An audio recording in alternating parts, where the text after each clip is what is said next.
All right, 97.7 Outlaw Radio FM listeners, you already know what time it is. We got the one, the only, we got multi-platinum Glace Conway right here on the line. How you doing this evening?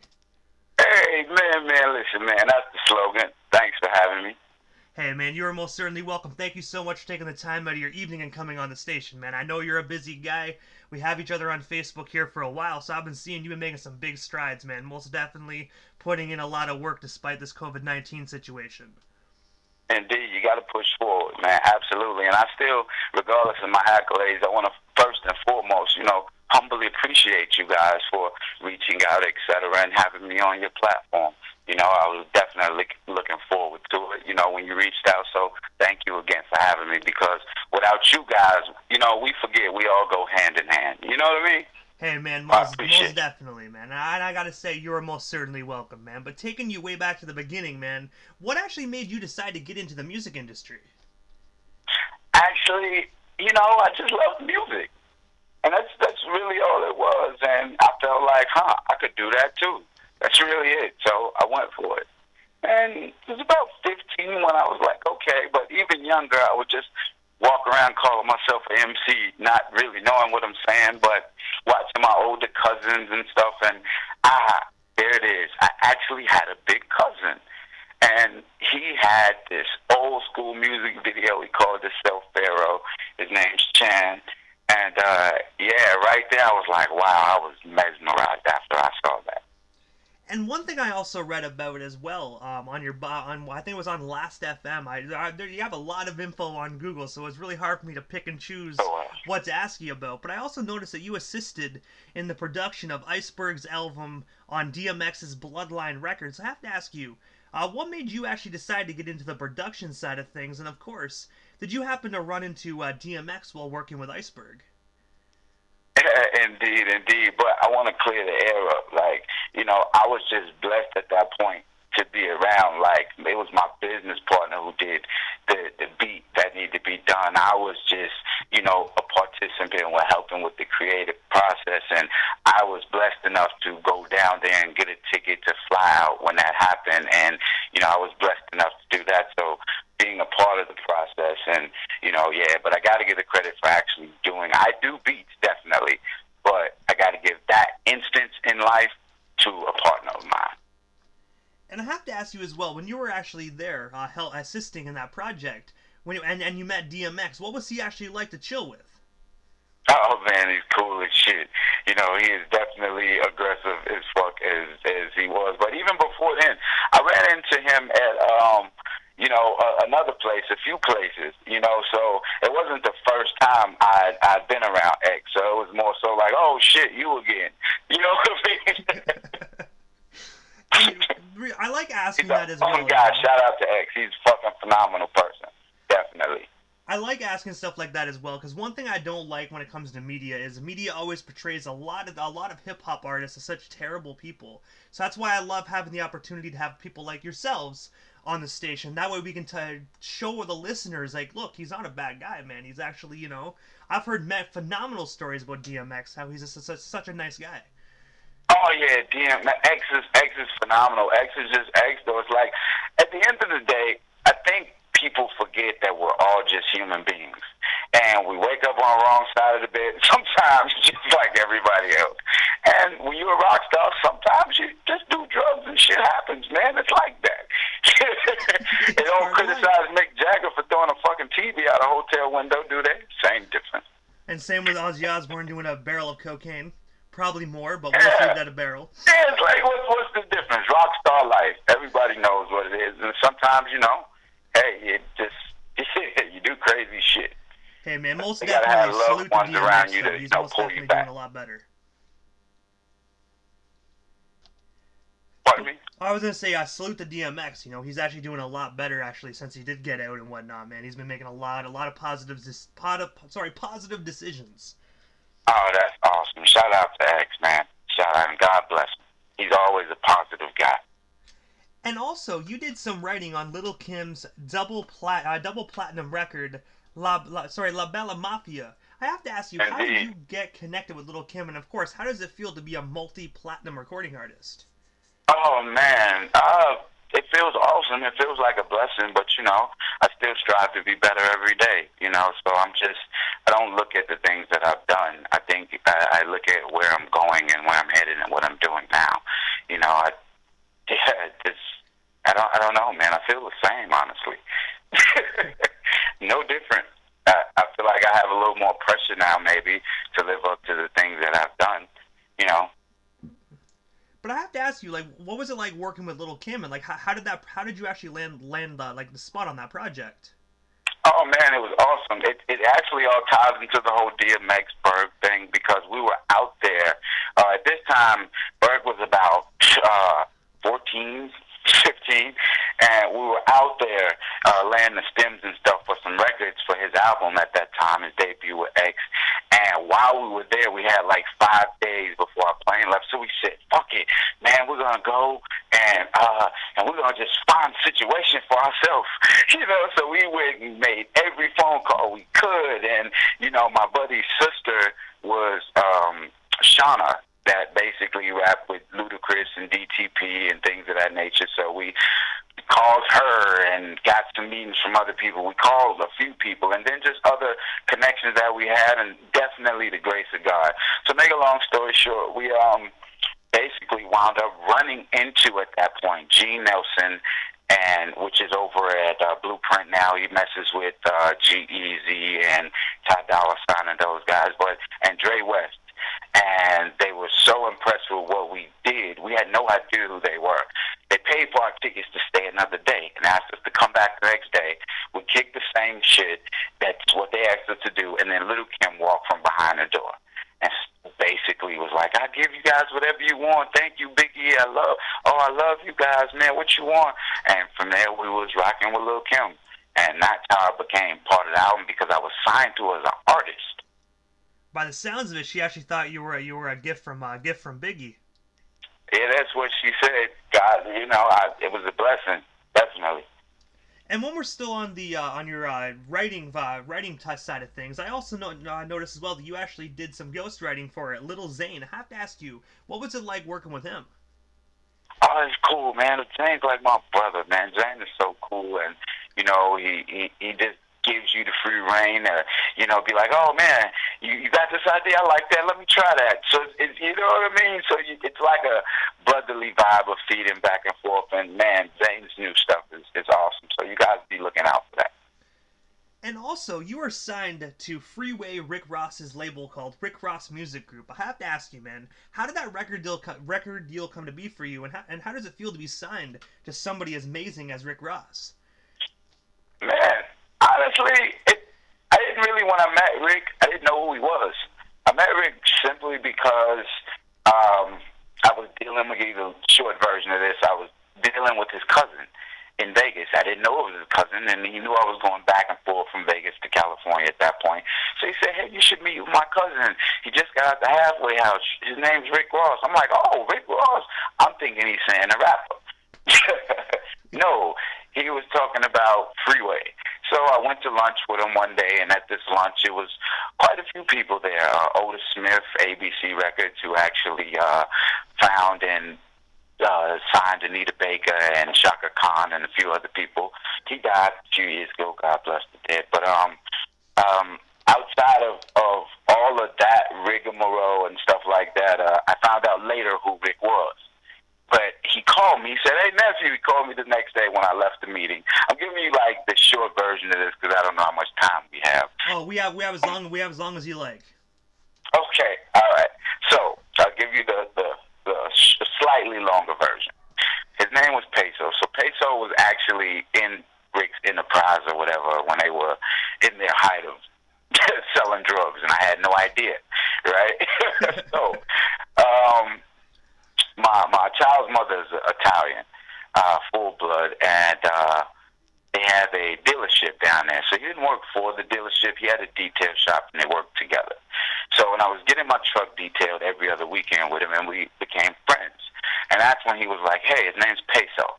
He said, "Hey, a lot of people don't know Freeway Rick is actually from Texas." I actually did not know that.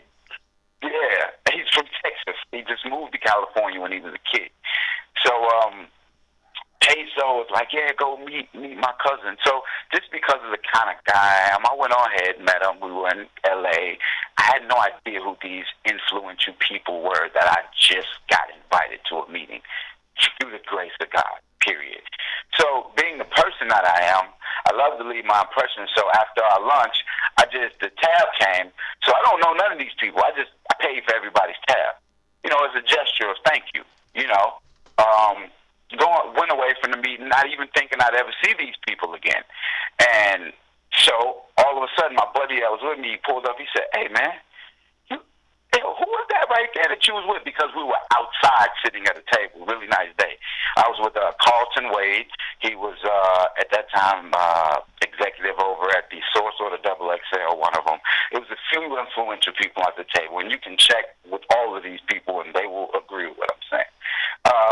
So he said, "Man," I said, "That's some guy named Rick Ross." He was like, "What?" He almost swerved and hit on me. He said, "Rick, like Freeway Rick?" It's like, "Oh, man, you was man, why you ain't tell me you was with Freeway Rick?" Like, he getting hysterical, and I'm like, fuck is wrong with you? You know what I'm saying? So, that just shows you in itself just the genuine, like, the connection that we had, because I'm not knowing who he is. He treated me and embraced me immediately, being sent from his cousin, his blood cousin. So he calls me the next day. "Hey, nephew, what? Yeah, pull up on me, man." So, again, he was with Otis, and from there we just built a relationship that's now, like, over 10 years strong. And that's pretty crazy, though. Like, before you met up with Rick Ross, did you know it was Freeway, or did your cousin just send you in and be like, "Oh yeah, Rick Ross," and you were on the plane being like, "Yo, Rick Ross, the rapper, like, this is gonna be lit," and then you show up and it's like, wait, when did you shed a bunch of pounds and get older? You know what I mean? Nah, like, I didn't even know, and I drove down there because, again, at this point I was living in Vegas, and everybody knows it's not that long of a drive, across to get into California, but then it's a few hours down to get to where you're going. But I just drove, and I didn't really know who he was, like, at all. And it didn't excite me because I came from the streets of Chicago. That kind of shit, what other men have or what they done, fuck does it make me? And I'm not saying that in a disrespectful manner. It's just the grind and the attitude of where you come from and where I come from, and that's your survival mode. You know what I mean? It's no disrespect, but at the end of the day, nah, man, I was just treating them like any other person, somebody I would like to, treat me. Paid for everybody's meal, left, and he reached out to me the next day. And ever since then, man, we just been with it. And also... we did have something with Universal, of course. We did have a joint venture with Universal. Oh, that's what's up, man. You cannot go wrong with Universal, man. So you the whole label actually joined forces with Universal? Yeah, the whole label was a label deal. Hey, well, you know what? Congratulations to you and Rick Ross, man, because that's phenomenal. Thank you. And in 2017, you actually formed Blood of a King Entertainment. I have to ask you, what made you actually decide to start that company? And, of course, what services do you offer to the general public? Well, actually, I guess the same thing, the same reason that Jay-Z started his label, or Ludacris, or so many entertainers that are very influential now. We all tend to forget nobody would sign these people. I was blessed to get into situations where people would sign me. However, you know how things go. So I said, okay, I've been through all these situations. Now it's time for me to just completely take everything about my destiny into my own hands. Period. I've sat and watched the analytics of how things are. I've sat and watched the politics of how things work. I've sat and watched how crews are there and they break up and the reasons. I said, okay, all right. So you're telling me I can do this, that, and the third and don't have to give up X, Y, and Z? All right, let's just try this. And I had a bunch of guys that believed in me. I was blessed to have a team, a support system that believed in me. And from there, we just strived and pushed forward.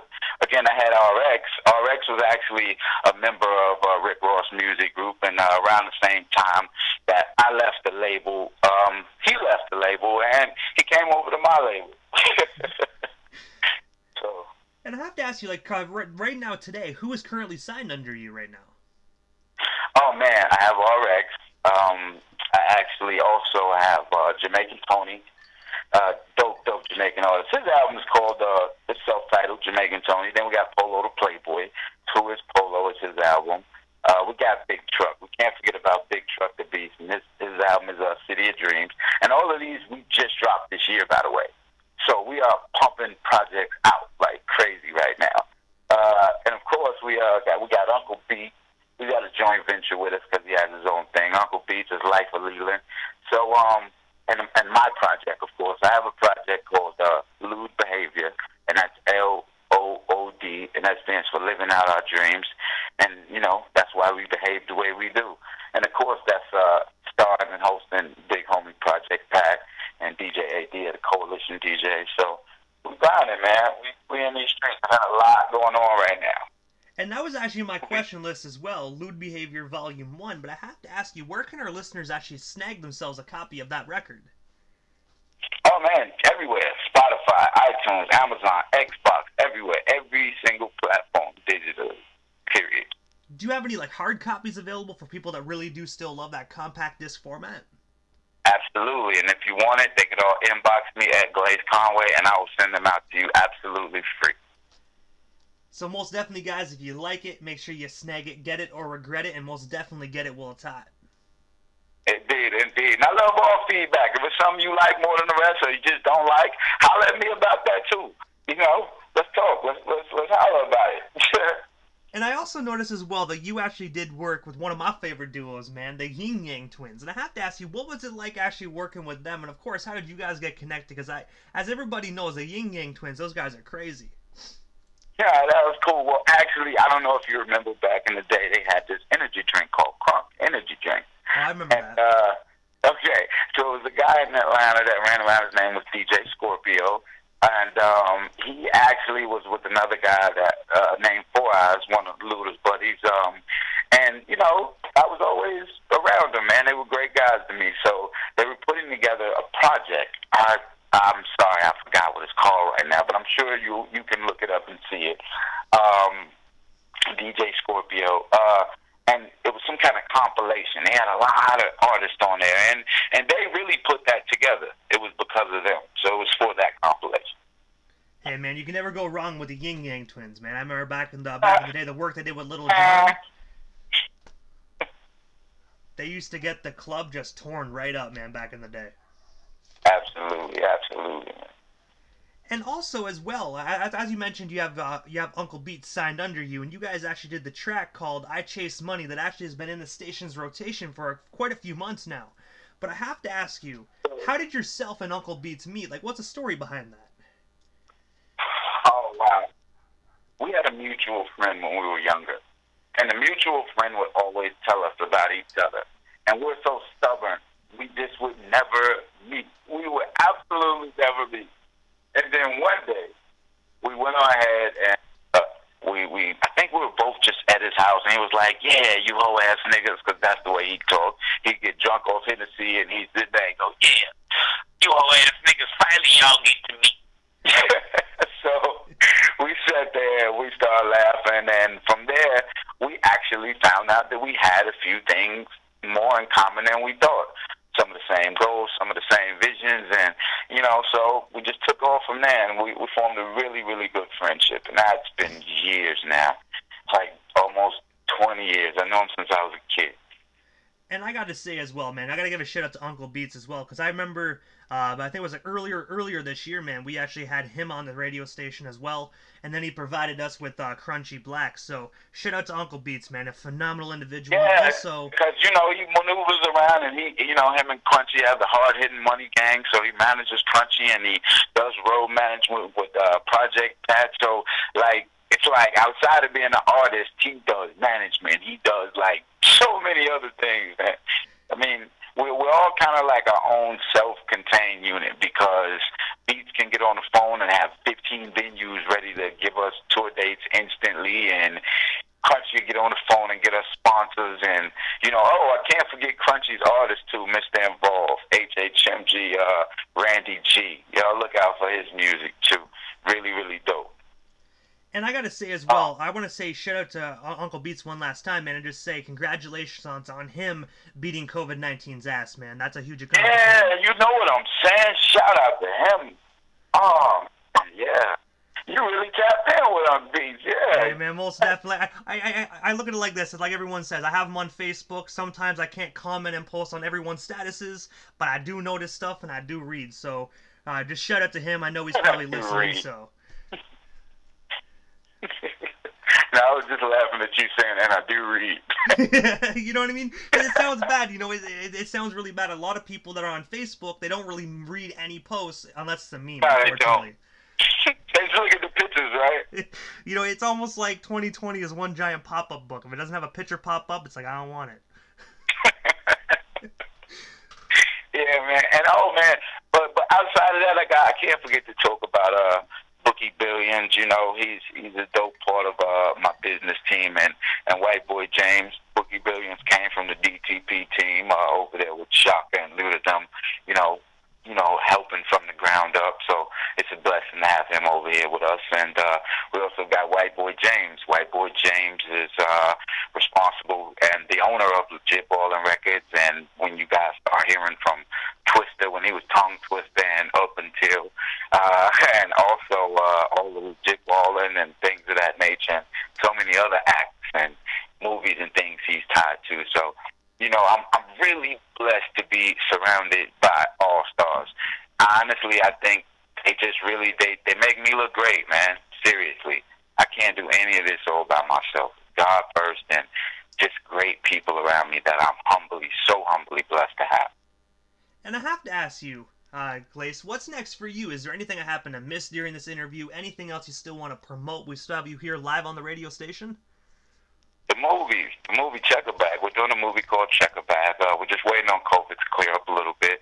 It's B.O.K's first movie, feature film with Project Pat and, you know, the crew, Lazy Bone being it, of course. And we got Clifton Powell. You've seen Clifton Powell in movies all around. So, almost definitely. Yeah, man. So we have a few things in the can right now. And we're working with Jimi Kendrix too, man. Jimi Kendrix, look him up, man. He definitely reached out, and it was such a blessing, man, that he reached out himself instead of someone else. And Jimi Kendrix did stuff on like The Blueprint. He did stuff for Shine. He did Ja Rule and R. Kelly hit. Like, he's got about 20 hits under his belt when you look him up, so or more. So I'm like, again, I'm just so blessed, man. God put me in position for a lot of wonderful things and people to be around me. So, man, are you strapped in? Are you strapped in already? You gonna take this ride with us, right? Oh, hey, man, you already know. I'm strapped in, ready to go. I'm just making sure. We gotta get Canada ready. Is Canada ready for this ride? Hey, man, I hope so. They better be ready. We've been sitting on our ass for about a year now, so we better be ready. Yeah, man, listen, man, that's the slogan, and that's what I'm talking about. You know, it's B.O.K, man. You know why? Because everything going to be okay. No matter what happened in life, it's all going to be okay. Man, listen. Hey, man, but no, Glace, so this is the time of the interview right before we wrap things up. Just a chance for you to give shout-outs to whomever they want to whoever you want to give shout-outs to. And, of course, your social media handles, man. That way our listeners can follow you and stay updated on everything Glace Conway if they're not already doing so. Absolutely. Make sure you get that elixir coming out, RX, the elixir. You know, make sure, again, you get the Randy G, the Jamaican Tony, the Damian Gates, the Black Bart. Make sure you get Polo the Playboy. Make sure you get Big Truck, City of Dreams. And at the end of the day, make sure you get Lewd Behavior. And follow me. Everybody follow me. The whole world, Canada, everybody, inbox me, you know, at Glace Conway. GLACECONWAY. Like, everything is Glace Conway. If you search it, you click the enter button, you most definitely shall receive. God is good. Won't he do it? I gotta say, though, Glace, thank you so much for taking the time of your busy evening and coming on the radio station, man. I've been looking forward to this one. It was an honor, you know, but thank you so much, man. Hopefully down the line we can make this happen again sometime soon. Nah, thank you. And, you know, when I come down to Canada, man, definitely. You gotta definitely see you. And make sure, send me your address, man. We gotta send you something out there, man, to give you some appreciation, man. Thank you. Hey, man, most definitely. I'll shoot that off to you right here once we get off the air. Thank you so much, Glace. God bless and salute Canada.